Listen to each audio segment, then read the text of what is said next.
Oke, ya. Baik, kewenangan dan susunan pengadilan pajak. Ini sudah pernah kita singgung ya. Oke, kita coba kita coba kupas ya, kupas satu persatu secara rinci kewenangan dari pengadilan pajak.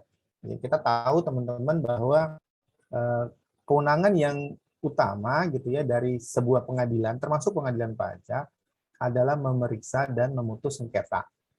Ya, kalau pengadilan pajak berarti sengketanya sengketa pajak. Ya. Kemudian apa itu memeriksa kan gitu ya? Nah ini kita coba detailkan dulu ya. Memeriksa itu apa sih? Ya. Di sini deh. Nah, apa sih memeriksa itu kan gitu ya? Apakah sama memeriksa sebagaimana dimaksud dalam Undang-Undang KUP ya, Undang-Undang KUP di pasal pemeriksaan pasal berapa? Pasal 29 ya. Pasal 29 Undang-Undang KUP kita balik sana. Apakah sama dengan Undang-Undang KUP ya konsepnya ataukah berbeda kan gitu. Nah, kalau di Undang-Undang KUP teman-teman, mungkin ini sudah pernah dipelajari juga lah ya di mata kuliah KUP.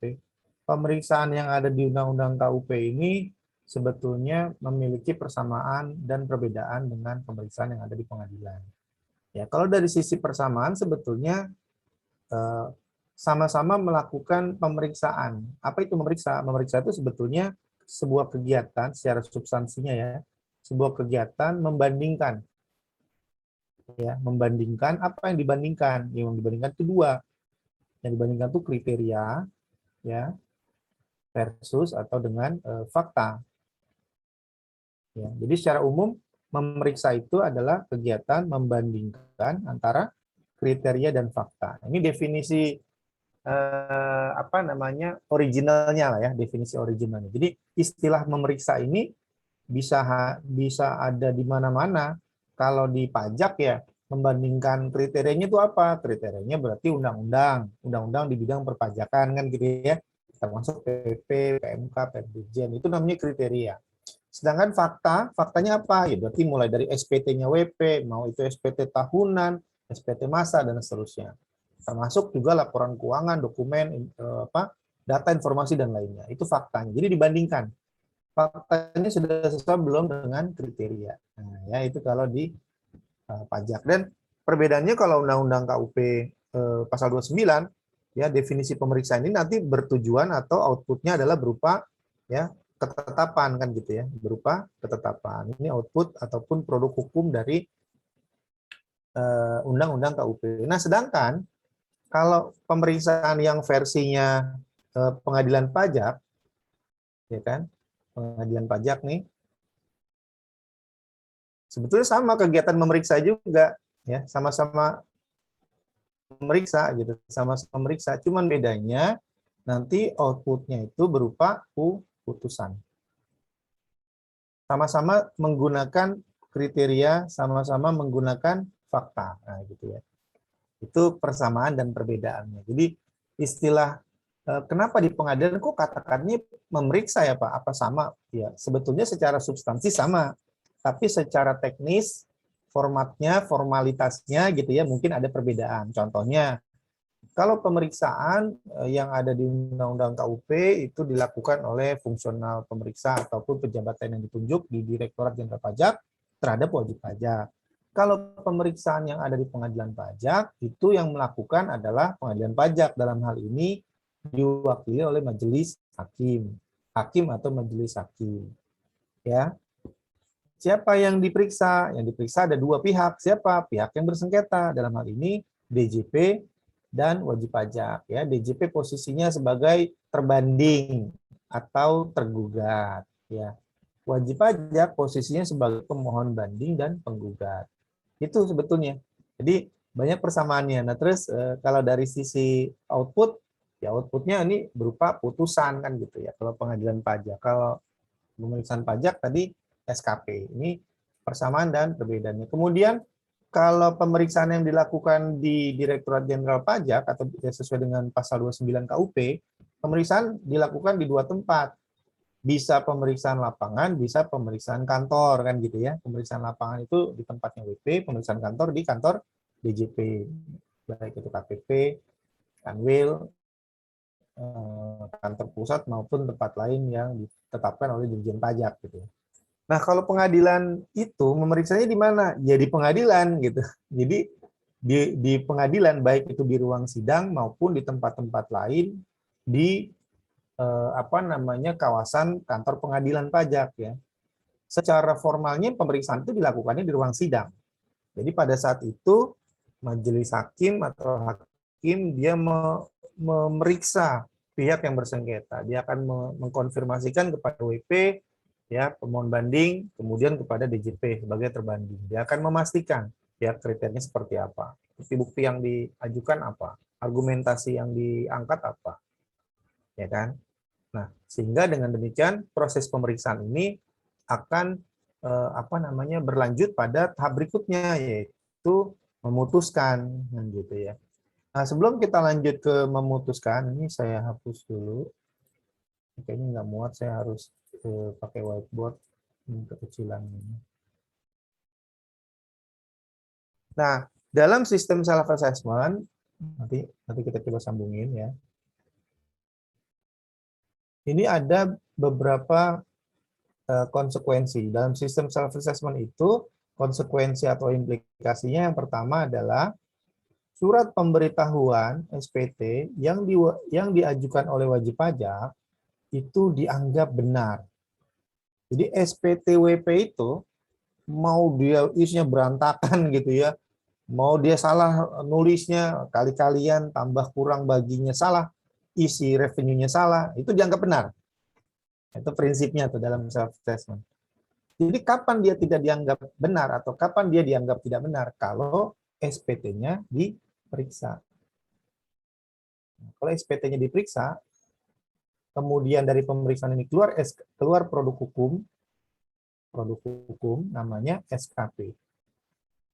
Nah, maka SKP ini menjadi benar dibanding posisi dari si SPT ini. SPT-nya dianggap tidak benar. Sekarang yang benar SKP. Nah, dalam hal ternyata wajib pajak tidak sependapat dengan surat ketetapan pajak yang dikeluarkan oleh Direktorat Jenderal Pajak, maka SKP ini dinyatakan benar kecuali wajib pajak mengajukan keberatan. Ya. Nah, produk hukum dari keberatan, produk hukumnya adalah SK keberatan. Nah, maka dengan demikian, SK keberatan. Ya. SK keberatan ini sekarang dianggap benar, ya kan? SK-nya dianggap salah, walaupun bisa jadi angkanya sama gitu ya, tapi secara formalnya yang benar sekarang surat keberatan. Nah, surat keberatan lanjut ke sini ke bawah karena udah ini ya, kan surat keberatan juga dianggap tidak benar, dianggap benar sampai dengan wajib pajak mengajukan banding. Nah, ketika banding yang menjadi benarnya atau posisi yang saat ini benar adalah putusan. Ini benar. Yang ini dianggap tidak benar. Lanjut lagi kan gitu ya sampai kemana tahap yang kemarin kita bahas, peninjauan kembali ya. Ya. Ketika WP mengajukan peninjauan kembali ke Mahkamah Agung, peninjauan kembali, maka putusan dari pengadilan pajak PP itu menjadi tidak benar dan yang benar adalah sekarang putusan MA atau putusan peninjauan kembali. Ya, jadi ini yang dianggap paling benar. Ini jadi tidak benar. Nah, kira-kira gitu. Jadi ini merupakan konsekuensi dari self assessment. Ya, ini konsekuensi dari self assessment. Dan di dalam administrasi perpajakan maupun dalam hukum administrasi perpajakan itu dikenal sebuah doktrin ya, bukan hanya perpajakan sih sebetulnya ya, doktrin dalam ilmu hukum juga sebenarnya, bahwa ada doktrin atau adegium yang mengatakan atau menyatakan bahwa siapa yang mendalilkan maka pihak tersebut yang wajib membuktikan. Ya, mungkin redaksinya saya kurang tepat ya secara diksinya, tapi substansinya lah. Siapa yang mendalilkan, barang siapa yang mendalilkan, atau siapapun lah ya, siapa yang mendalilkan, pihak yang mendalilkan, jangan siapa lah, pihak aja deh, biar kesannya lebih netral. Pihak yang mendalilkan,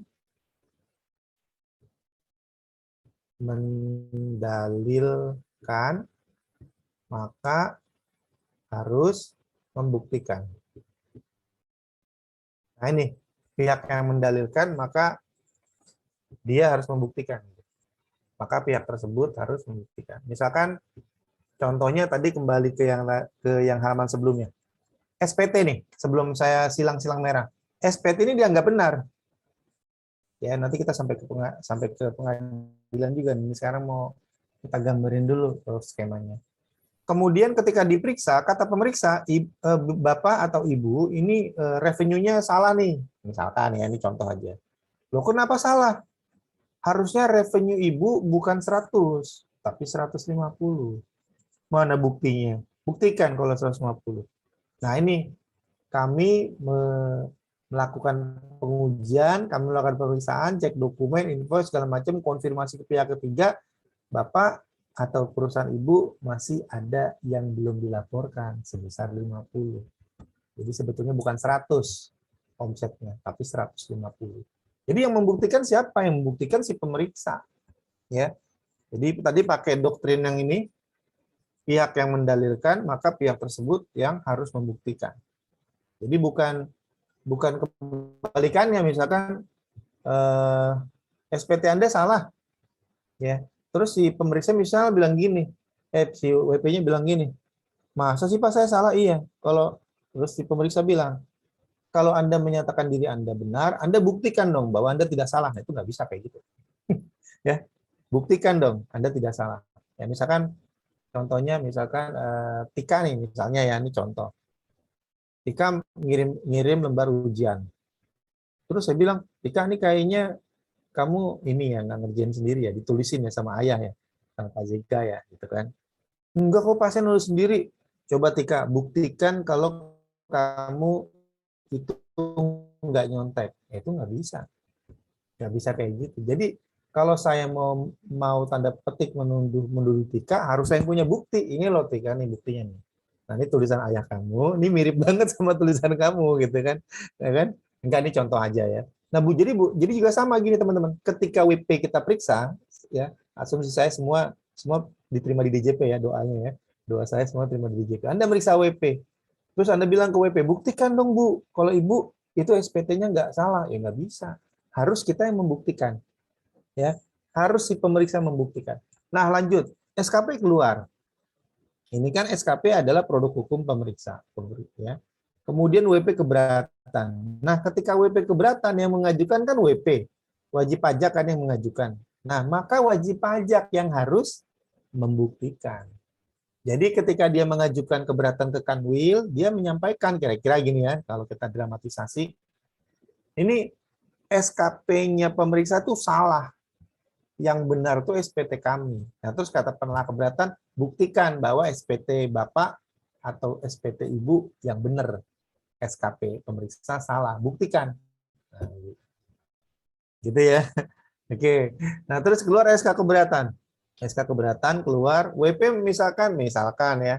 Misalkan WP masih nggak puas karena dia ditolak keberatannya atau diterima cuma sebagian. Nah, kemudian dia datang lagi ke pengadilan pajak. Bukan datang lagi, dia datang ke pengadilan pajak. Dia minta banding. Nah, sama, dia juga yang membuktikan. Dia yang mendalilkan, makanya dia membuktikan. Ini menurut kami Direktur Jenderal Pajak mulai dari KPP, ya. Oh, mulai dari KPP sampai Kanwil itu salah semua. Yang betul SPT saya. Nah, kata hakim pengadilan pajak, ya udah silakan buktikan, ya silakan buktikan, kira-kira gitu.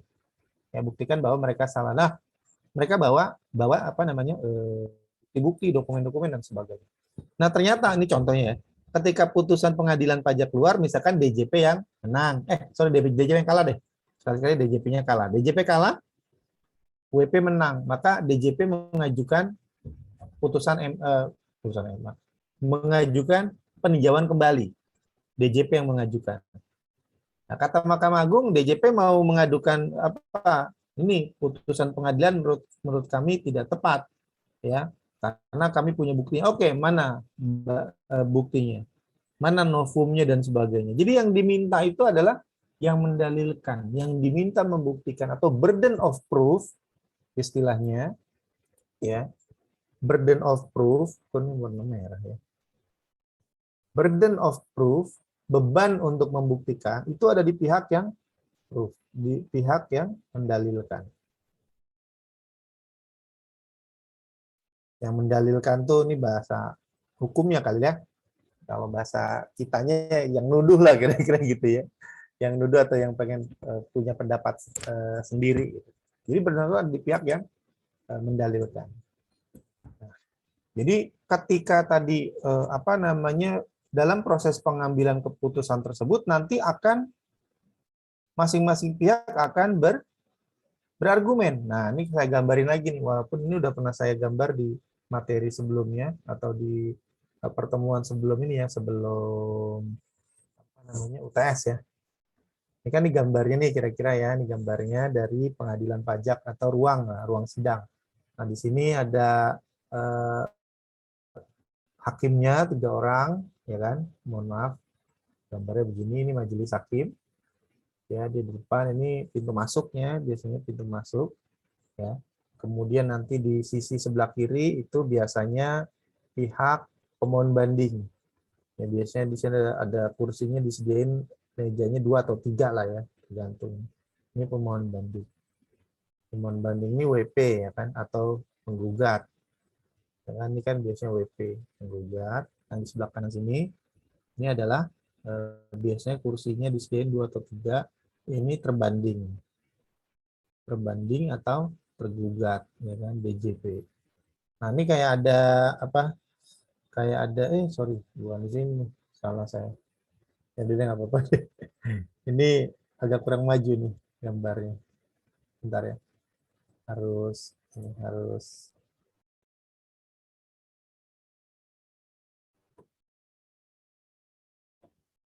Jadi ini ruangannya kan gitu ya. Ya.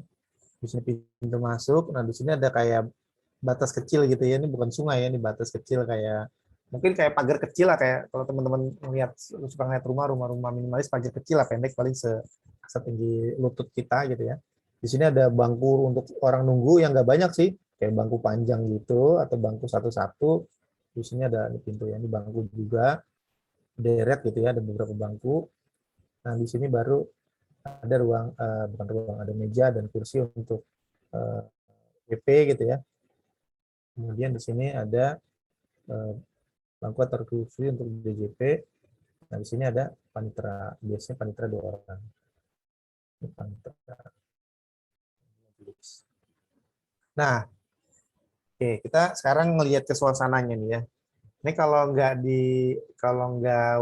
WFH atau SFA, biasanya saya nanti di mata kuliah ini saya melakukan simulasi tuh. Saya minta maksudnya teman-teman melakukan simulasi. Jadi nggak cuma ngomong terus gitu ya, ada simulasinya. Cuman karena online agak susah juga. Nah, jadi biasanya yang dilakukan ketika kan hakim ini kan kita lagi mau ngomong ya, hakim itu memeriksa dan memutuskan ya. Dan ini biasa saya gambarkan di pertemuan pertama ngapain dan seterusnya. Nah, kemudian majelis hakim akan bertanya nih, ini permasalahannya apa ya kan? Nah, walaupun dia udah baca suratnya. Nanti WP akan presentasi. Ya. Biasanya itu dalam 1 kali persidangan. Tergantung si majelis hakimnya mau langsung apakah di hari yang sama ada presentasi dari WP dan DJP bersamaan atau sendiri-sendiri, tergantung. Ya, tergantung majelis hakimnya, tergantung kesepakatan juga sih sebetulnya ya. Jadi majelis biasanya egaliter kok ya. Beliau biasa bertanya, nih apakah sudah siap menjawab? Oh, belum majelis, kami belum siap. Nanti di pertemuan berikutnya bisa kayak gitu. Ya, bisa juga misalkan di pertemuan sebelumnya dibahas, oke nanti pertemuan yang berikutnya tolong masing-masing pihak, pemohon banding dan terbanding itu sudah siap ya dengan argumennya. Nah, itu bisa juga seperti itu. Ya, intinya sih sebetulnya masih negotiable dalam artian tidak saklek gitu, harus presentasi di saat enggak kayak gitulah ya, enggak saklek gitu. Nah, tapi satu hal dalam proses pengambilan putusan ini, teman-teman, dalam proses pengambilan itu kan melihat macam-macam bukti, ya, pasti nggak bukti kan gitu ya. Nah, bukti ada saksi kan gitu ya. Itu yang dilihat yang menjadi poin pentingnya adalah pengetahuan hakim. Hakim atau keyakinan hakim.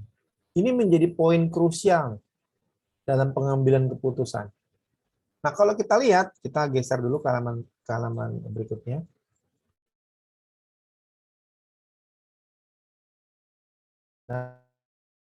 Atau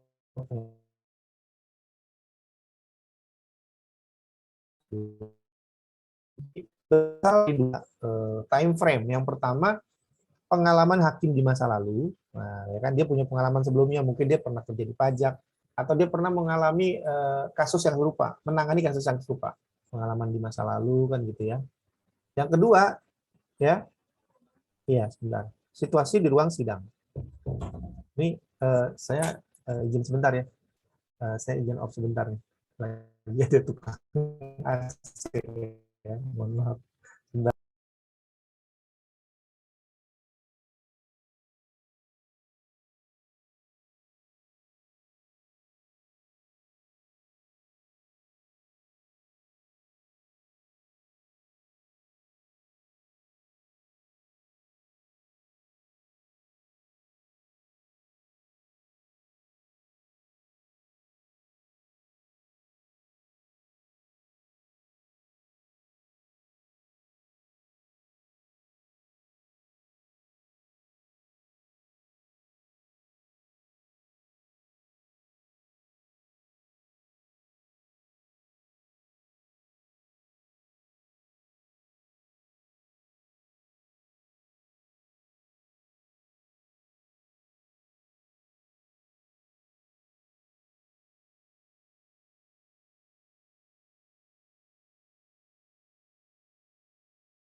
Oke, baik, mohon maaf ya. Ada nih sekilas info nih biasa. Ada tukang AC baru selesai servis, jadi bayar dulu. Oke, jadi pengalaman di masa lalu sama situasi, mohon maaf nih, tulisannya jelek, di ruang sidang. Nah, ini yang menjadi teman-teman titik krusial dalam sebuah persidangan. Walaupun tadi saya sebutkan bukan cuma keyakinan atau pengetahuan hakim, tapi juga buktinya kita harus kuat, ya kan? Argumentasi peraturan dasar hukumnya kita harus kuat juga, ya kan? Kalau perlu kita misalkan saksi, ada saksi ahli, biasanya sih yang manggil saksi ahli biasanya WP biasanya. Kenapa? Kenapa WP? Karena WP yang punya kepentingan kan. Kan kalau yang mengajukan banding kan WP kan. Ya, jarang DJP mengajukan banding, ya kan WP kan banding gitu. Yang mengajukan kan WP. Jadi WP manggil saksi ahli lah. Nah ini paling krusialnya ini, ya. Jadi sebelum saya ceritakan ini, saya mau agak flashback mundur dulu. Saya punya pengalaman gini teman-teman. Waktu saya baru ikut sidang, baru-baru gitu ya, saya masih cupu lah gitu ya. Saya tahu pengadilan itu kan ketika saya baru lulus D3, dulu saya ikutnya di pengadilan TUN waktu di Medan, pengadilan tata usaha negara. Nah, itu pengadilan tata usaha negara itu kayak pengadilan negeri. Jadi kalau pengadilan pajak saya belum pernah lah gitu ya. Jadi berapa berapa berapa belas tahun setelahnya gitu saya baru ke pengadilan pajak. Nah, di pengadilan pajak itu saya pertama kali ngelihat agak aneh gitu, agak aneh gini. Bukan aneh kalau pengadilannya biasa ya. Artinya eh, ternyata di peradilan itu bukti yang kuat saja tidak cukup. Jadi pernah saya mengikuti sebuah persidangan, kita periksa WP-nya dengan cara yang menurut saya kuat, secara objektif ya. Artinya dasar hukum pemeriksaannya kuat, bukti dokumen kita lengkap, tapi ternyata dalam proses persidangan kita kalah gitu. Artinya bandingnya diterima, bandingnya WP diterima. Dan sebaliknya, kalau kita nilai secara objektif, kayaknya kita lemah deh gitu ya. Ini kayaknya nih argumentasinya pemeriksa pada saat dia meriksa gitu ya. Kayaknya agak lemah deh ini. Wah, ini kayaknya kita kalah. Nah, ternyata begitu keluar putusan,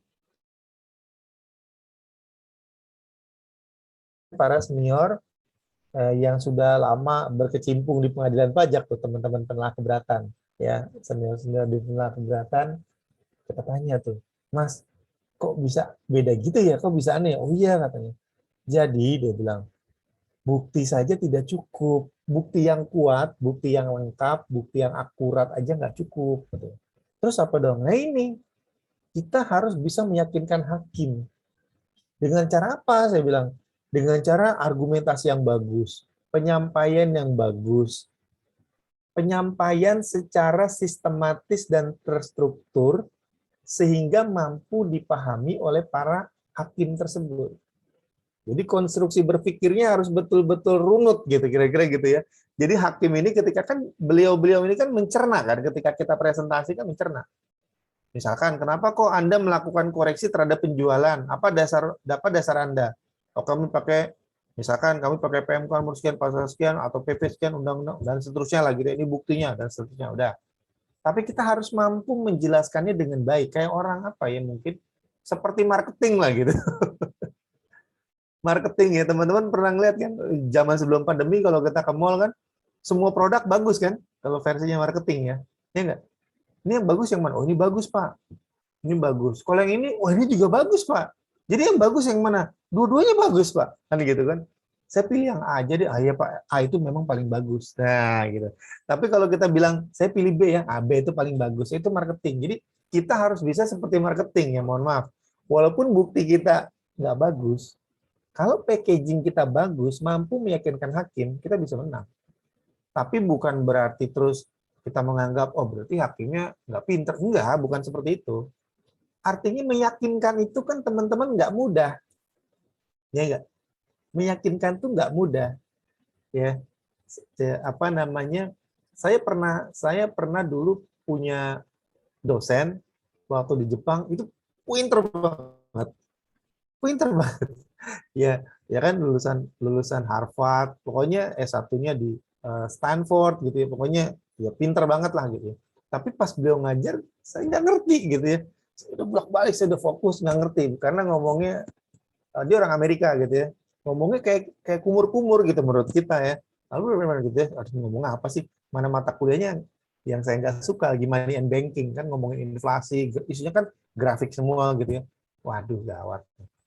Tapi ada yang memang menurut saya tidak terlalu pinter, cuman kok materi beliau tuh 90% masuk ke saya gitu. Nah, kira-kira gitu analoginya, kan ada gitu ya.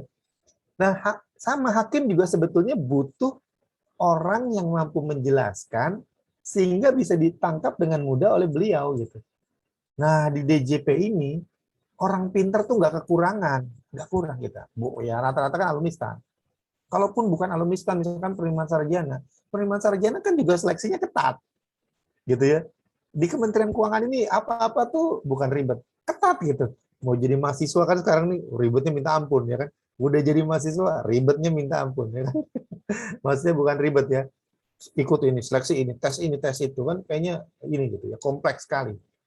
Tapi untuk bisa mendapatkan katakan ya tim penelaah keberatan yang tangguh, yang argumentasinya bagus, yang bisa menyihir tanda petik ya, bukan menyihir pakai dukun apa, tapi kalimatnya itu bisa langsung diterima, itu nggak banyak.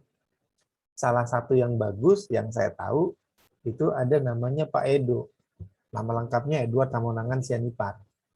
Nah, beliau sekarang tenaga pengkaji bidang penegakan hukum kalau saya nggak salah. Sebelumnya Kak Kanwil di Riau. Nah, waktu pas sidang-sidang itu, beliau masih kepala seksi dulu. Terus naik jadi kepala bidang gitu ya, terus kepala kantor, habis itu promosi jadi eselon 2. Nah, kalau beliau ngomong, saya nggak tahu ya, mungkin nature-nya orang Batak ya, bagus gitu ya. Jadi maksudnya ini justru bukan merendahkan, ini justru mengangkat gitu ya. Artinya by nature orang-orang Sumatera itu kalau ngomong emang udah bagus gitu. Ya kan? Ya dari suara lah, dari suara kan lantang kan. Kalau yang lain pakai mic, beliau nggak usah pakai mic gitu. Dan artikulasinya jelas gitu. Saya perhatikan, saya berapa tahun yang ngelihat beliau sidang. Itu kalau setiap beliau menyampaikan argumen atau presentasi, majelis hakim tuh kayak bengong gitu, kayak amazed gitu kali ya. Sampai WP-nya sendiri pun sama gitu, sampai gini. Kok bisa ya gitu, mungkin dalam hatinya. Saya kan perhatikan tuh, pas Pak Edo ngomong kan, ya saya manggilnya waktu itu, saya manggil abang ya, karena masih beberapa tahun, beliau kakak kelas kan. Apa namanya, kok orang bisa tersihir tuh. Ya kan? Nah, terus saya tanya tuh, Bang, gimana Bang caranya kayak gitu? Itu gak ada ilmunya, kata dia. Kau harus latihan, katanya gitu. Maksudnya harus praktek gitu, nggak bisa kita baca terus jadi pinter gitu, nggak bisa. Yang kayak gitu harus dipraktekkan. Nah, begitu juga sama dengan wajib pajak. Atau nanti kita sampai ke kuasa hukum. Itu juga sama, harus argumentatif gitu. Argumentatif, dia harus bisa meyakinkan, ya, sehingga majelis itu merasa yakin. Jadi kalau kita dari pihak yang bersengketa, kita akan melihat meyakinkan, dan ternyata sama. Saya tanya ke ada beberapa lah ya yang hakim yang kita kenal gitu, walaupun ini ngobrolnya di luar pengadilan, ya kita pasti akan melihat yang meyakinkan. Loh kan ini kan harus meyakinkan dong. Kalau nggak meyakinkan, walaupun benar pada saat itu buktinya menurut dia kan benar, tapi kami kok nggak yakin ya, kami nggak akan menangkan gitu. Nanti kira-kira ya. Jadi memang ini seninya nih teman-teman nih kalau beracara di pengadilan pajak. Ya. Oke, kita lanjut ya. Nah, ini yang banding sama gugatan udah ya. Nah, kemudian tadi ini udah pengadilan pajak tugasnya ini ya memeriksa memutus perkara, kemudian ya kalau banding hanya memeriksa dan memutus sengketa banding atas putusan keberatan ya. Kalau gugatan memeriksa dan memutus sengketa atas pelaksanaan penagihan pajak atau keputusan pembetulan atau keputusan lainnya. Nah, kemudian yang berikutnya, pengadilan pajak juga memiliki kekuasaan untuk mengawasi kuasa hukum. Nah, apa ini? Siapa ini kuasa hukum? Apa bedanya dengan konsultan?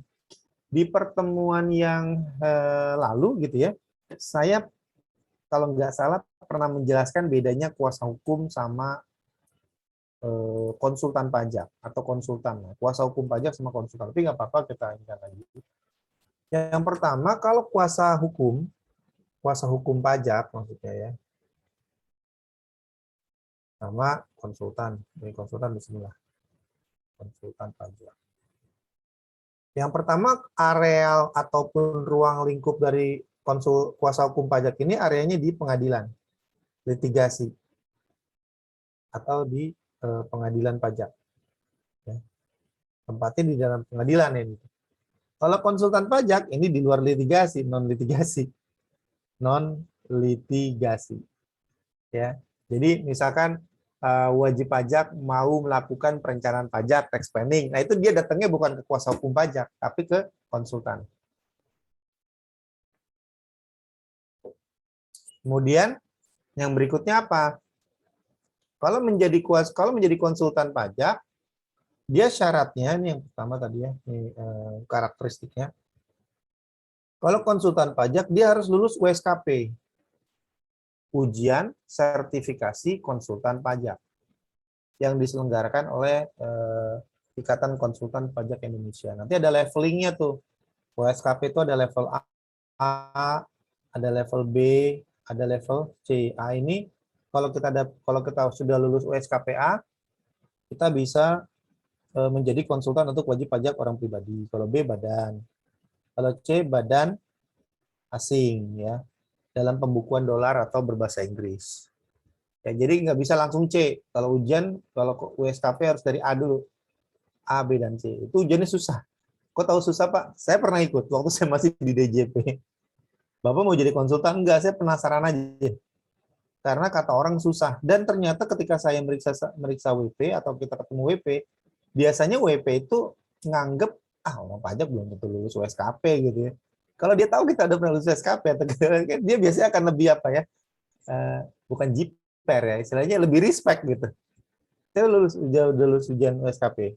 Ya. Dan beberapa dosen pajak lainnya, tapi kita nggak praktek konsultan. Karena kenapa? Karena kita PNS Kemenq, nggak bisa. Kalau PNS di tempat lain, Kemendikbud, dosen-dosen teman saya ada dosen di UI, di Unpad, itu konsultan pajak, padahal mereka PNS. Tapi mereka bukan PNS Kemenq, jadi nggak ada masalah gitu ya. Walaupun kalau menurut saya idealnya sih nggak boleh ya, karena kan dia digaji oleh pemerintah ya. PNS kan digaji pemerintah, kok dia jadi konsultan pajak gitu. Ya kira nggak apa-apa, itu bukan urusan kita ya. Walaupun ini direkam ya, nanti diedit. Oke. Nah, USKP ya kan. Kalau yang kuasa hukum pajak, maaf, kalau kuasa hukum dia nggak mesti USKP, yang penting dia punya keterampilan. Nanti ada syarat-syaratnya. Ini yang spesifik aja ya, yang umumnya nanti kita lihat PMK-nya lah. Ini yang apa ya? Istilahnya yang paling membedakan lah. Kalau yang lainnya sih mirip-mirip. Ini yang paling membedakan. Dia nggak mesti USKP, dia yang penting punya sertifikat brevet. Nah, brevet juga levelnya disamain sama USKP, brevet A, brevet B, brevet C. Bedanya apa, Pak? Yang pertama, bedanya USKP lebih susah. USKP lebih susah daripada brevet. Kalau brevet tuh kayak kursus biasa, terus kita ada kayak ujiannya juga nggak sulit. Kalau USKP itu nggak ada kursus, langsung ujian.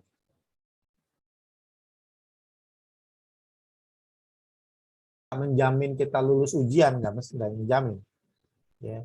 Jadi USKP itu susah ya, bahkan beberapa teman dosen, bukan teman dosen, Widya Suara, ada beberapa kawan saya Widya Suara itu nggak lulus sekali tes gitu. Kan nanti kan yang terlibat juga ada Pusdiklat Pajak juga, ada bagian Organta yang untuk USKP-nya.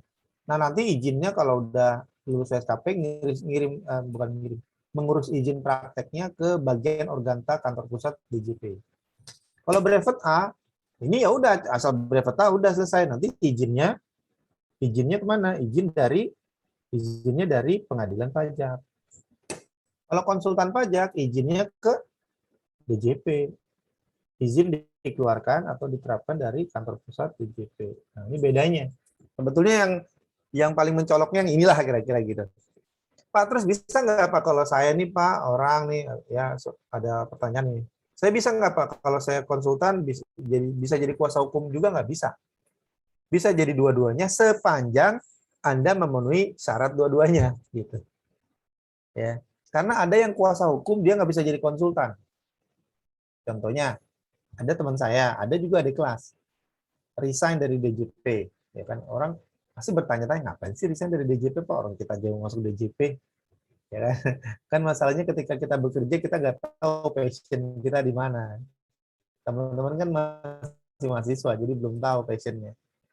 Nanti ketika sudah bekerja beberapa tahun, baru kita akan tahu passion. Kayak saya nih, saya nggak kepikiran jadi dosen loh. Ya kan, IPK saya juga hampir 2 kali kan sudah sering cerita, saya nggak ada, kayaknya saya nggak cocok saya jadi dosen gitu. Tapi ternyata kok enak juga ya gitu ya ngajar kayak gitu ya. Saya sering ngajar training, saya sering ngajar di Pusdiklat Pajak dulu. Saya ngajar di satu dulu zaman dulu di BDK Medan tuh tahun 2002 sampai 2004. Dulu sempat juga ada D1/2. Nah itu ayahnya Tika tahu tuh. Dulu ayahnya Tika di BDK Medan. Dulu ada D1/2. D1/2 itu D1 tapi kuliahnya setengah tahun. Enggak, itu istilah kita aja, namanya D1 tapi kuliahnya setengah tahun gitu ya. Kita nyebutnya D1/2. Terus saya ngajar tuh Ya, mahasiswanya usianya udah seumuran saya atau ada yang lebih tua dari saya.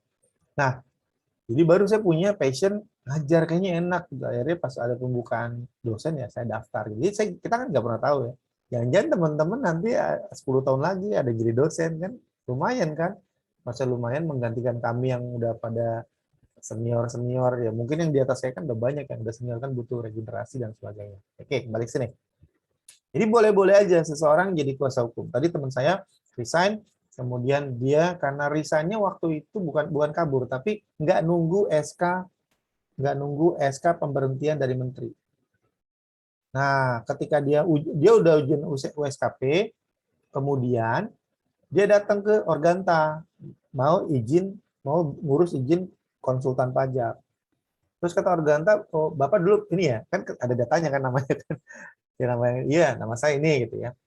Saya resign. Ada nggak SK menterinya yang menyatakan bahwa Bapak keluar dari Kementerian Keuangan diberhentikan dengan hormat?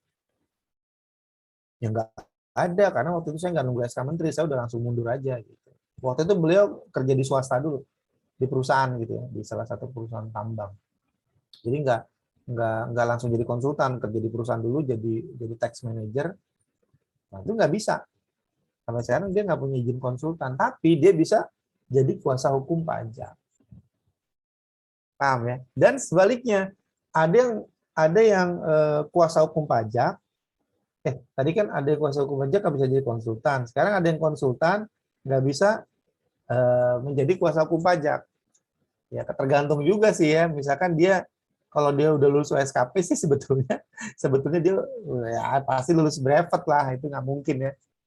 Karena lebih susah konsultan sebetulnya. Dan memang sebenarnya sih kalau konsultan itu dapat dipastikan bisa jadi kuasa hukum. Tapi tergantung juga mau apa enggak dia. Karena ada orang yang nyaman jadi konsultan, ada yang nyaman jadi kuasa hukum. Ini preferensi aja sih, pilihan ya. Oke ya, kira-kira gitu. Nah, sekarang kita coba lihat ke peraturannya nih. Ya, ini di PMK 184 ya, PMK 184. Walaupun sebenarnya kuasa hukum itu kan domainnya ini ya, domainnya pengadilan pajak ya, bukan domainnya Menteri Keuangan. Tapi di sini ada PMK yang ngatur tentang kuasa hukum.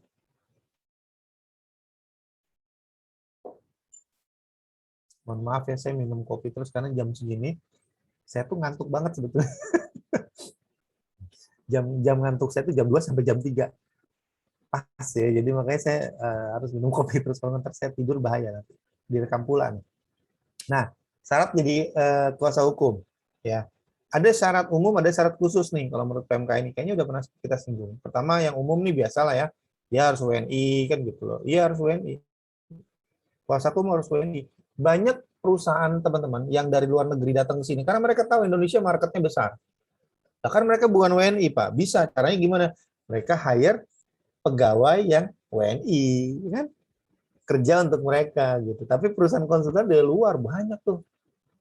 Ya, yang dari India, dari Singapura, dari Jepang, dari Korea itu banyak banget. Dari Inggris, dari Prancis, dari Amerika, perusahaan-perusahaan kayak gitu. Mereka mencari nafkahnya di Indonesia, meng-hire orang Indonesia.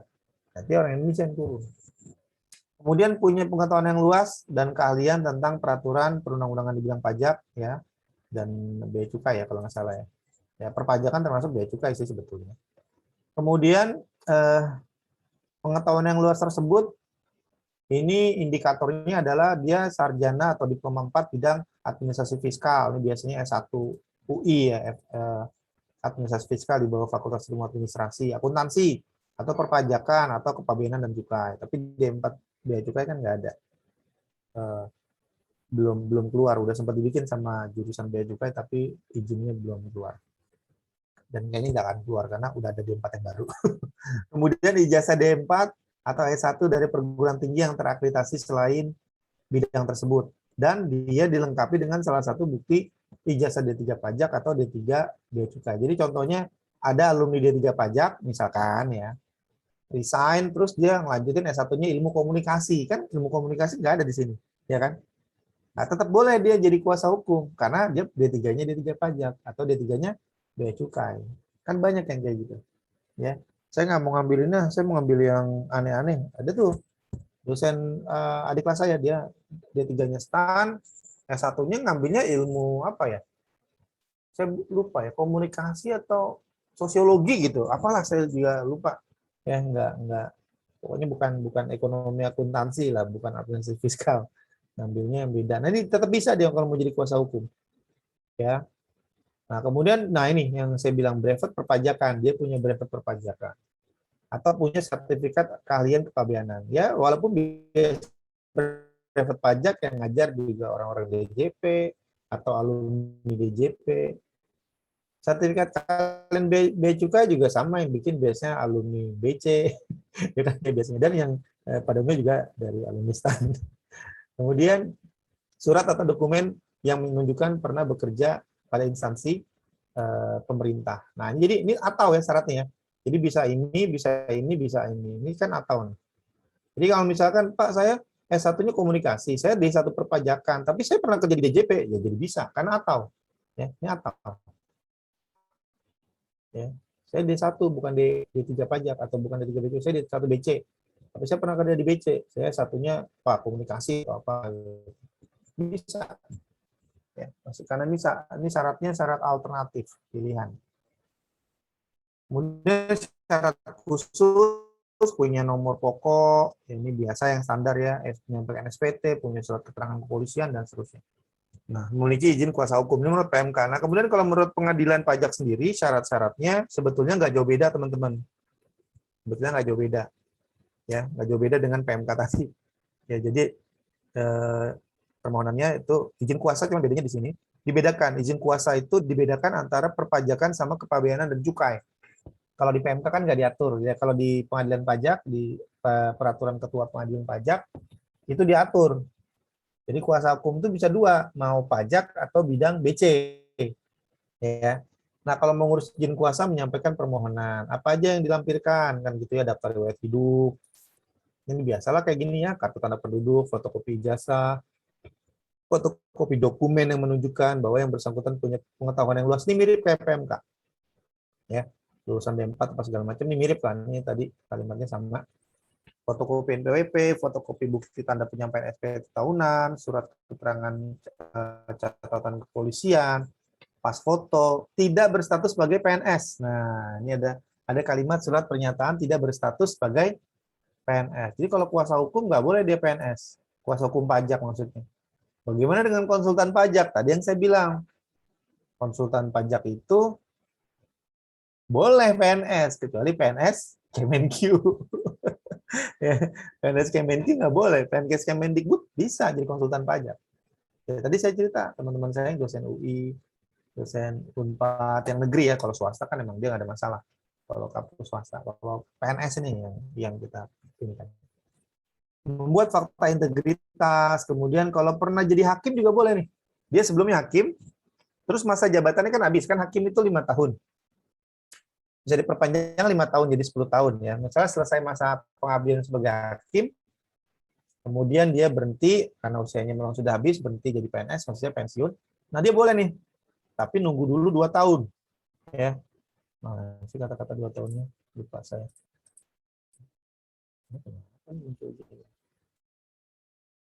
Kok jadi muncul ini iklan ya?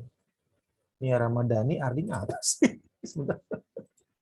Kenapa jadi muncul iklan Nia Ramadhani? Dan sopirnya juga tersangka. Sebentar. Ini muncul ini apa kayak pop up iklan. Emang bener ya? Nia Ramadhani itu ya? Sama Ardi Bakri dan sopirnya jadi tersangka. Kenapa jadi acara gosip ya? Oke. Ya, oke kita lanjut ya. Jadi mengawasi kuasa hukum tuh ya tadi mengawasi dalam artian mulai dari pendaftaran ya, izinnya sampai dengan ya pada saat dia bekerja juga gitu ya. Nah, kan ada kode etiknya juga nanti kuasa hukum. Diatur tuh kode etiknya, nggak boleh ini, nggak boleh nggak boleh ini, nggak boleh itu ya. Tapi kalau di ini kita kayaknya nggak sampai sejauh itu, mudah-mudahan nggak boleh. Kemudian susunan pengadilan pajak ini pada umumnya sih sama aja. Dan ini udah pernah kita bahas ya, ada ketua, wakil, hakim, ini udah pernah nggak perlu kita bahas lagi deh. Kemudian prosedur pengangkatan, ini udah kemarin kita bahas di dua pertemuan yang lalu ya kan. Nah, ini masa jabatan 5 tahun, termasuk yang ketua, wakil, dan hakim ini. 5 tahun dapat perpanjangan 1 kali, total 10 tahun ya. Oke, yang kayak gini udah pernah. Kemudian pengadilan, nah ini penegasan. Pengadilan pajak merupakan pengadilan tingkat pertama dan terakhir dalam memeriksa dan memutus sengketa pajak.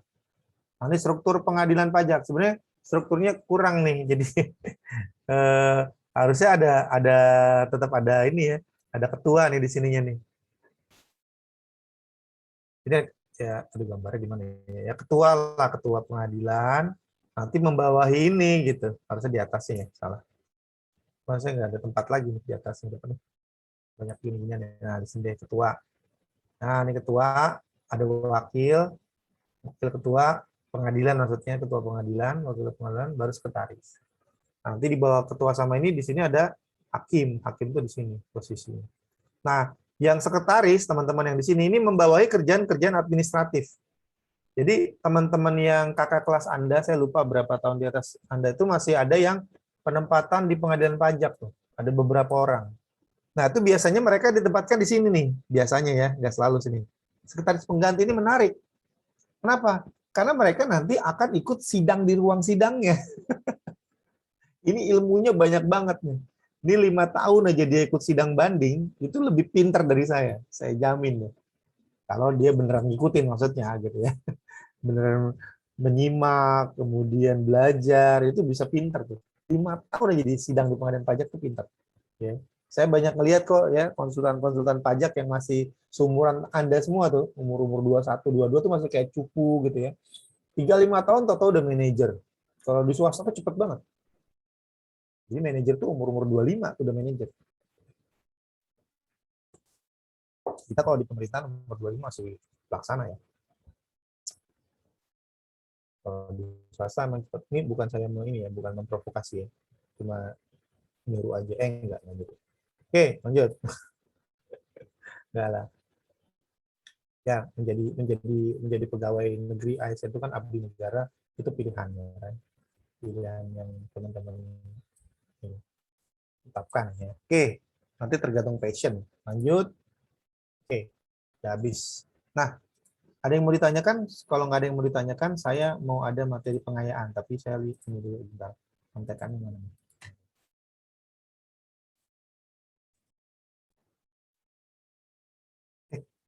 Reta, nanti 10 menit sebelum habis, tolong diingetin ya saya.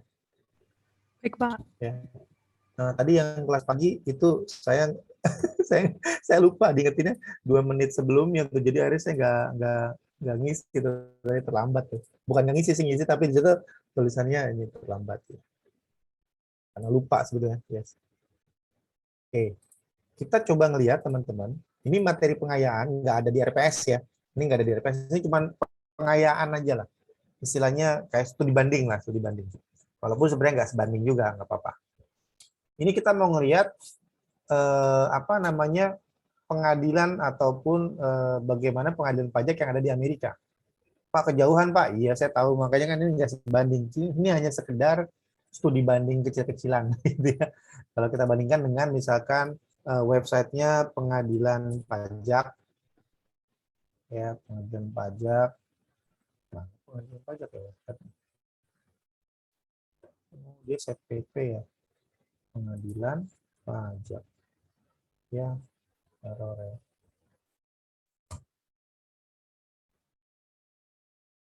Nah, kita coba bandingkan kalau apa namanya di websitenya pengadilan pajak dengan websitenya United States Court. Ya, sekali lagi kita tidak bermaksud membanding-bandingkan karena memang nggak sebanding. Kita lebih pengen tahu sebenarnya gimana sih, dan yang kemarin kita permasalahkan tuh di diskusi kita yang kemarin ya pekan lalu kan, bahwa kan ada masalah kan, hakim pengadilan pajak bukan sarjana hukum, yang satunya terus apalagi di bawah Kementerian Keuangan kayak gitu kan, terus apalagi tuh hakim-hakimnya berasal dari pegawai pajak gitu ya, pegawai bea cukai, pegawai Kemenq lah gitu kan. Nanti kita coba lihat.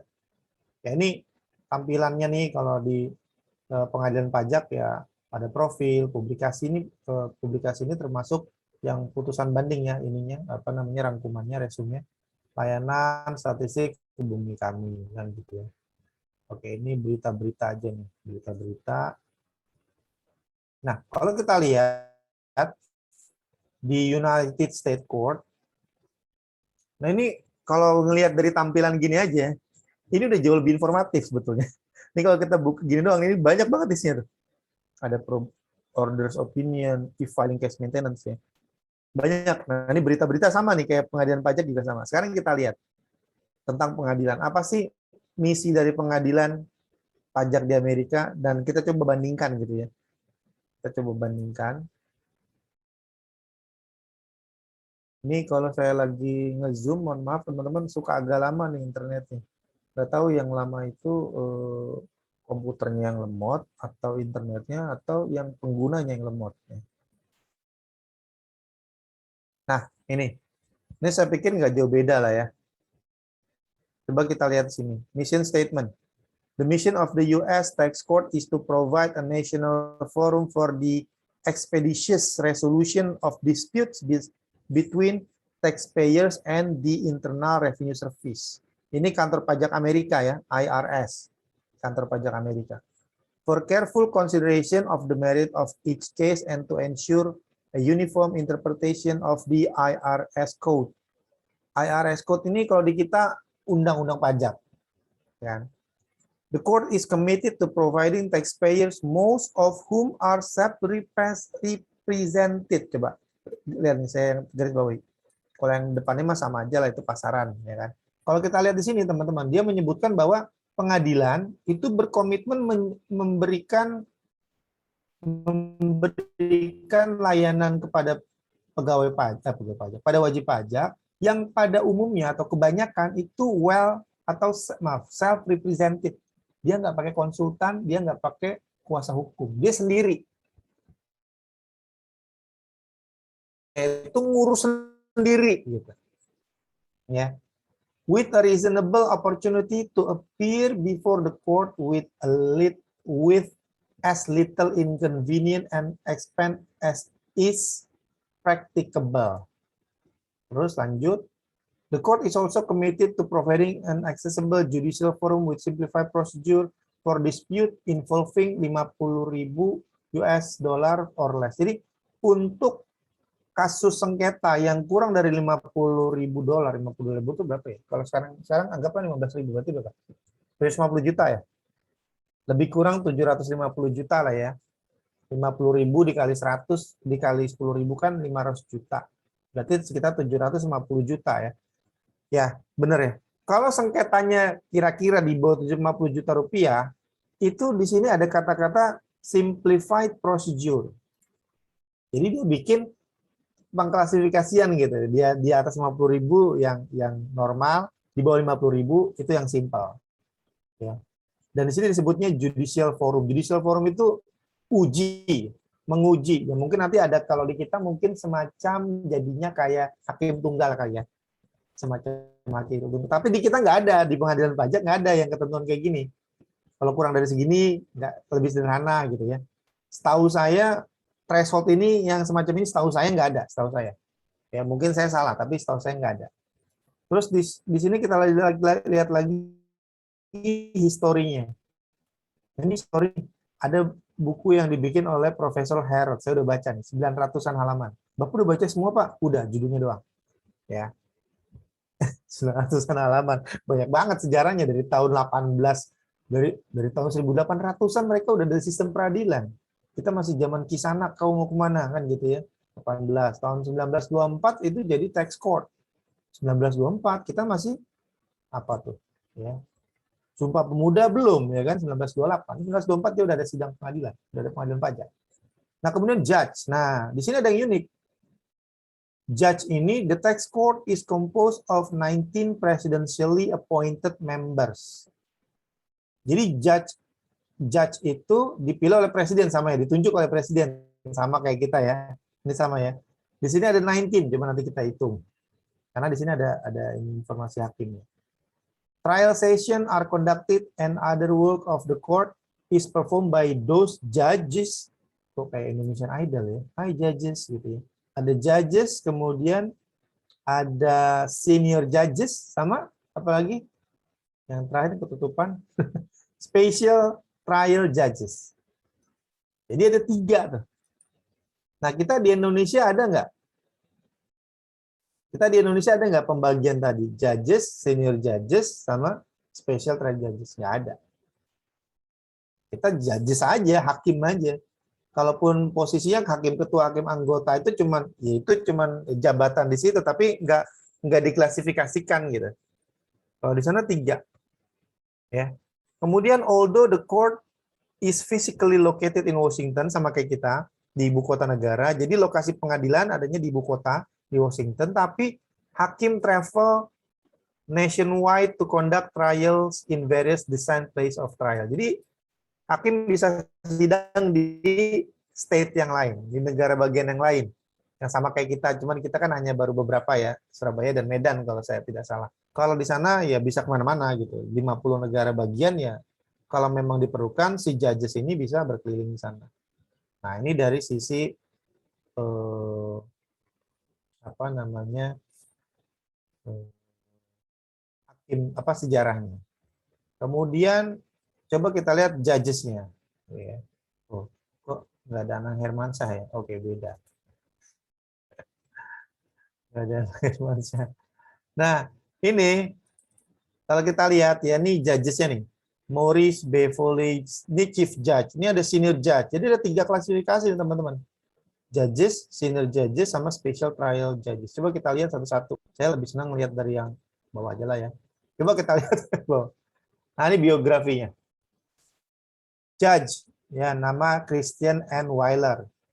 Judge, born in Louisiana, received a Bachelor of Science degree in accounting. Menarik nih. Hakim di sana lulusan S1-nya apa? Accounting.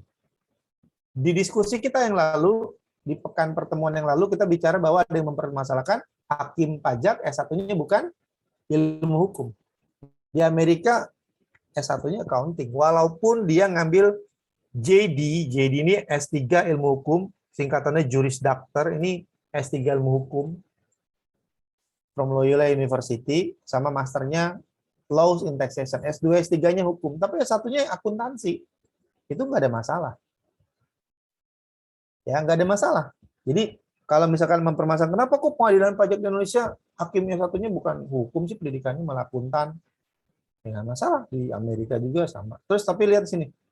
Prior to appointment to the court, practice law as a partner at Weiler and Rees. Coba, sebelum dia jadi hakim, dia apa? Dia apa? Dia pengacara.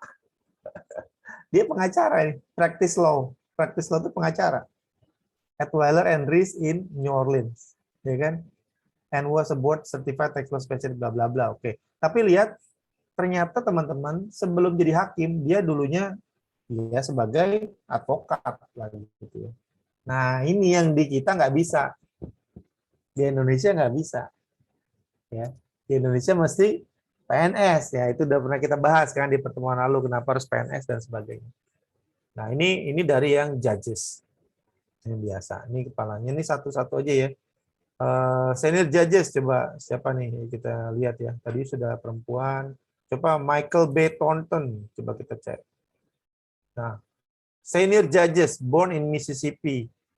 BS in accounting. Bachelor of itu apa? Saya lupa ya. Bachelor of Science in accounting. Summa cum laude. Oke, IP-nya 4.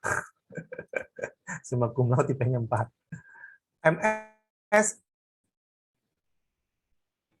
Master of Science in Accounting, MA in English Literature, S-nya Inggris, bisa saya bisa.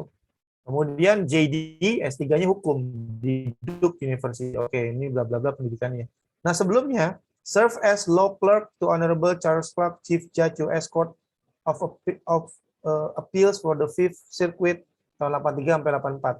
Dia pernah bekerja sebagai law clerk, ini kayak apa ya?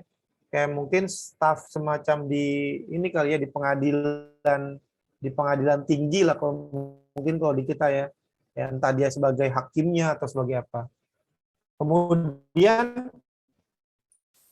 dia juga pernah berpraktek sebagai associate attorney di Washington DC di sini ya.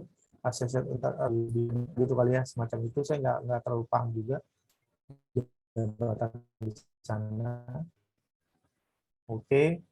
Nah, kalau ngelihat di sini, memang sebelum dia jadi judge, dia di chief senior judge, biasanya memang dia udah pernah jadi judge dulu.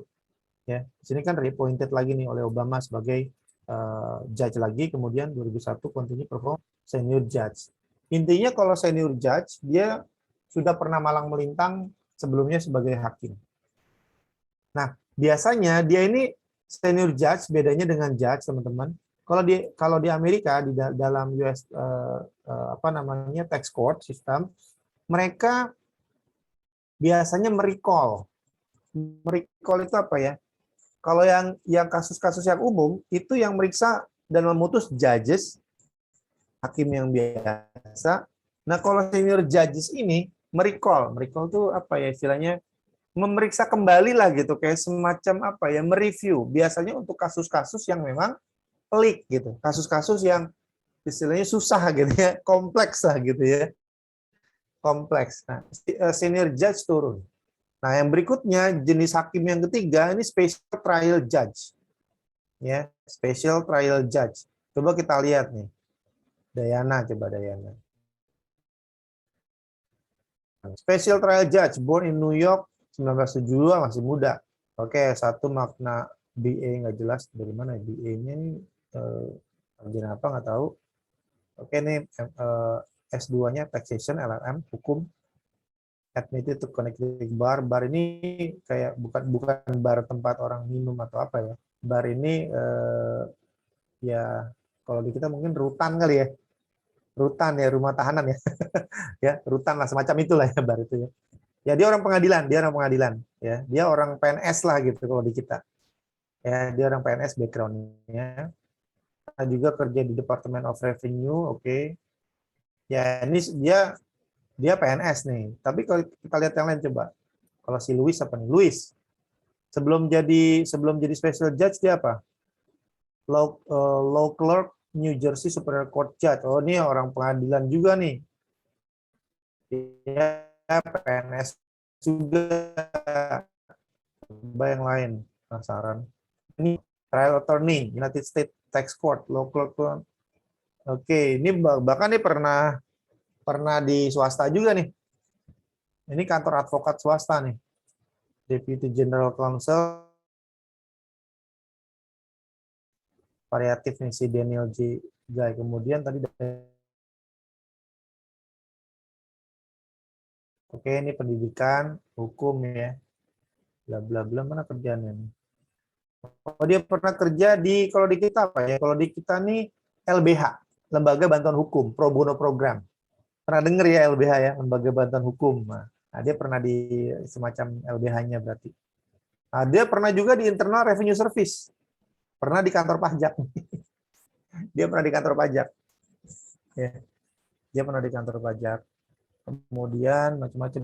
Soalnya kalau di luar negeri tadi saya bilang, teman-teman, orang tuh bisa on off jadi pegawai negeri ke swasta, pegawai negeri lagi, udah bisa. Kalau kita nggak bisa kayak gitu.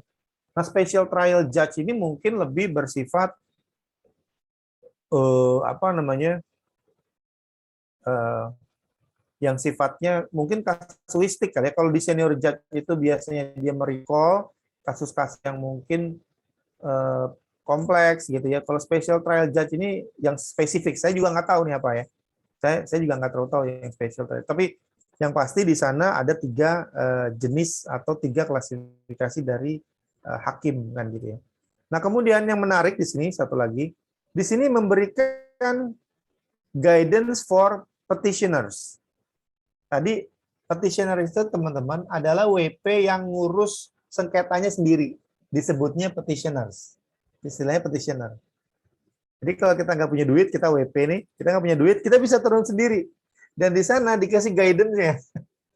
Kalau Anda mau nggak pakai kuasa hukum, Anda nggak punya duit, bisa. Nah, ini nih. Ya.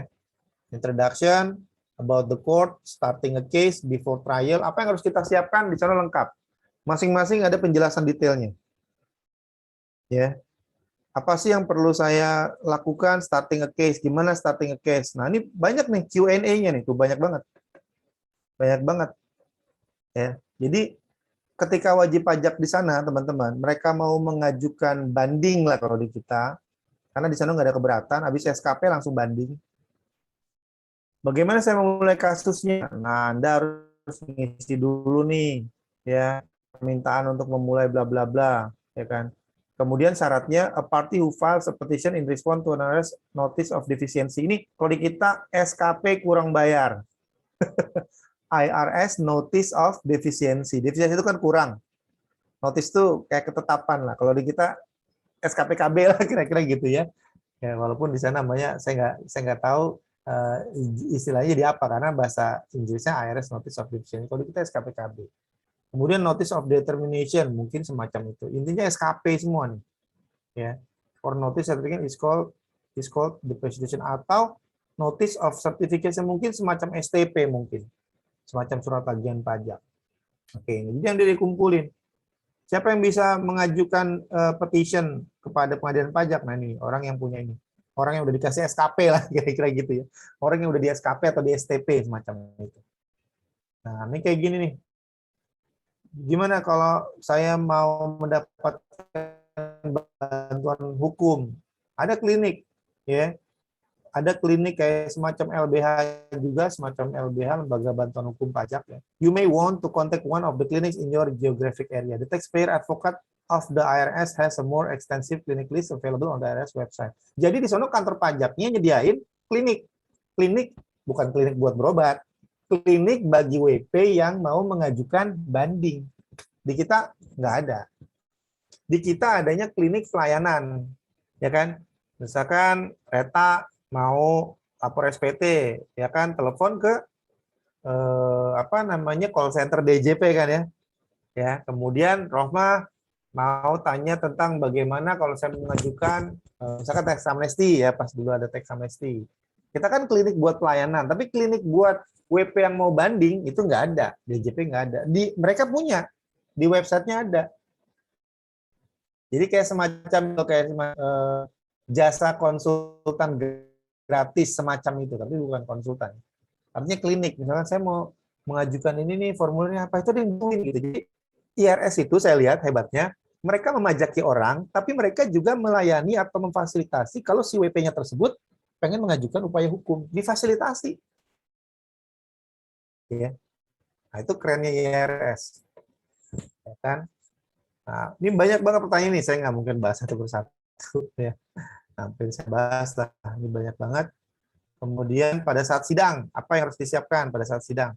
During the trial, what happens as the beginning of the trial session? Apa yang pertama kali ya situasi apa yang terjadi di sidang pertama kan gitu ya? On the first morning of the trial session, a tax court employee, the trial clerk, petugas pengadilan ya.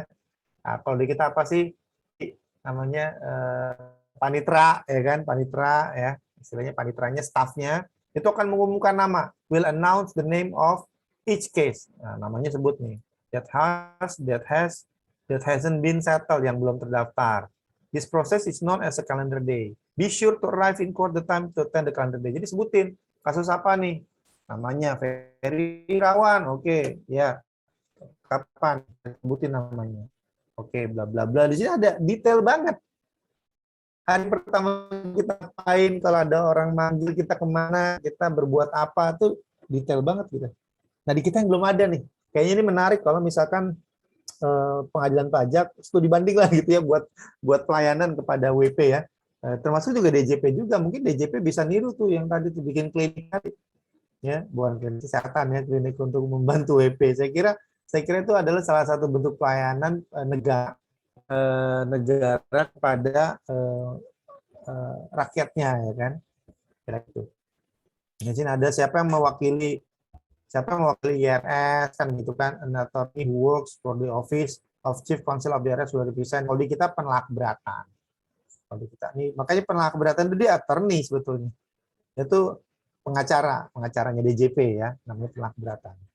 Gimana kalau saya nggak bisa ngomong atau ngerti bahasa Inggris? Ya kan? Keren banget loh, ya kan? Kalau misalkan ada WP, dia nggak bisa bahasa Indonesia, dia dari Timor Leste misalnya, pernah ikut Liga Dangdut ya, Liga Dangdut Asia, harusnya bisa bahasa Indonesia loh. Nah, Nah, gimana kalau dia nggak bisa bahasa Inggris? Nah, di sini dijelasin teman-teman bahwa pengadilan itu dalam bahasa Inggris, ya kan? Ya kan? Dalam bahasa Inggris. The court may have an interpreter available to help the judge on the first day of the trial session.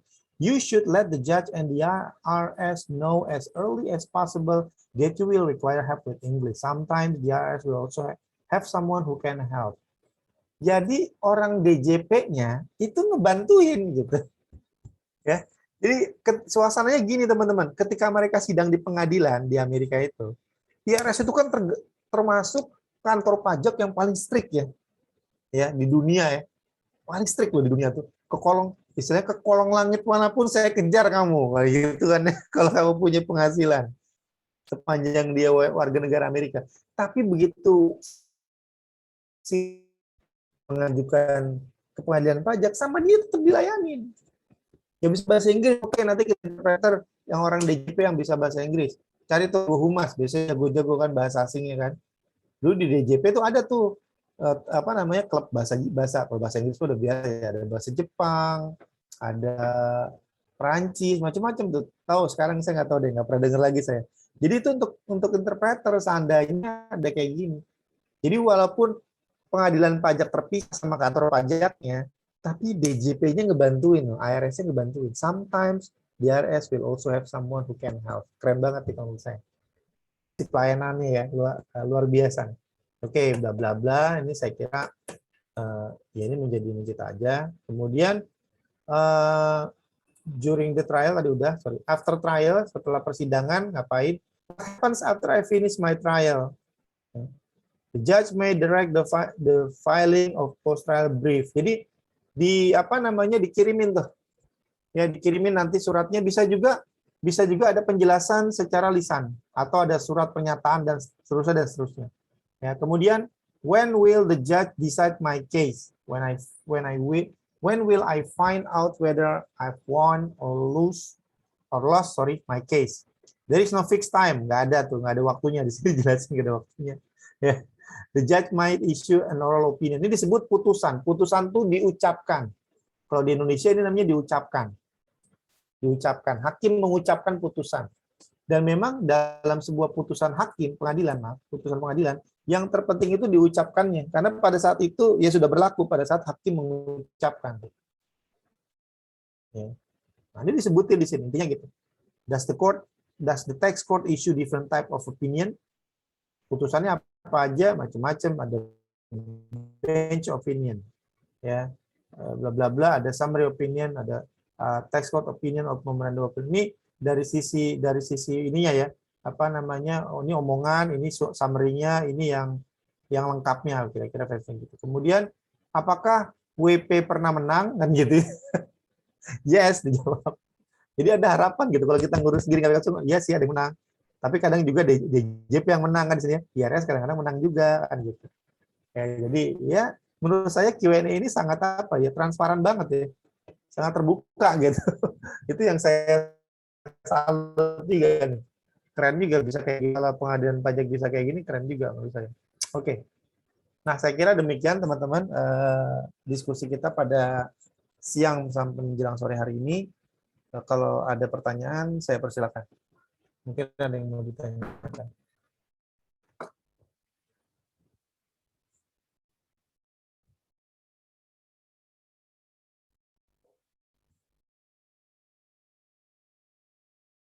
Ini sudah cukup jelas atau sudah cukup ngantuk?